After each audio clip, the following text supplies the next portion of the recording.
Beautiful words, wonderful words, hidden treasures of life.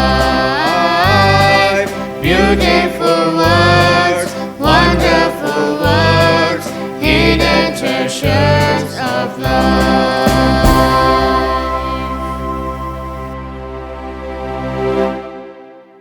Beloved friends, greetings from Cochin. In the last episode, we considered how Jesus compared his disciples to light. We saw as light it is our duty to shine for him. Today we will consider some of the ways through which we can shine in this world for Jesus. Mainly, I would suggest 3 ways. First, by our testimony. It is nothing but witnessing what the Lord has done in our life. We read of a blind man who was healed by Jesus. The religious authorities questioned him, tried to discourage him, but he said, "One thing I know, I was blind, but now I see." I am reminded of a sister who was running a tailoring shop.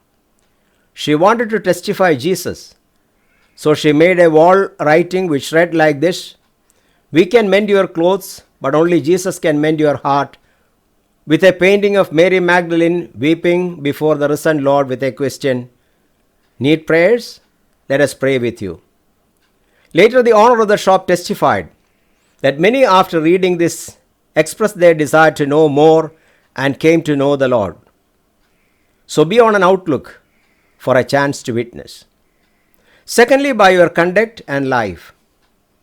Live as children of light. For the fruit of light consists in all goodness, righteousness, and truth. And find out what pleases the Lord. Have nothing to do with fruitless deeds of darkness, but rather expose them. Do everything without grumbling or arguing, so that you may become blameless and pure, children of God without fault in a warped and crooked generation. Then you will shine among them like stars in the sky, as you hold firmly to the word of life. Philippians chapter 2 verse 14 onwards. Thirdly, through our good works. In the same way, let your light shine before others, that they may see your good deeds and glorify your Father in heaven. We need to maintain good works, not for salvation, but to prove that we are the children of light. Why one should shine? Because people are in darkness, superstition, bondage, and having no confidence in life. By shining only we can set them at liberty. Shine to warn them and guide people. There are some hindrances for shining. Jesus asked, "Do you bring in a lamp and put it under a bowl or a bed?" A bowl can be a hindrance, or a bed can be a hindrance.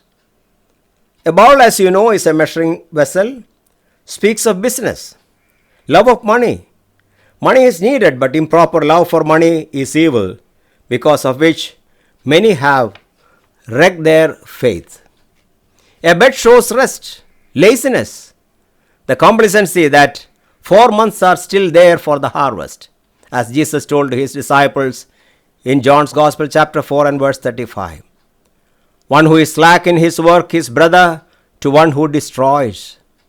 May we safeguard ourselves from the love of money and laziness. Let our light shine. Thank you for your interest to hear Hidden Treasures. May God bless you. Wisdom and song.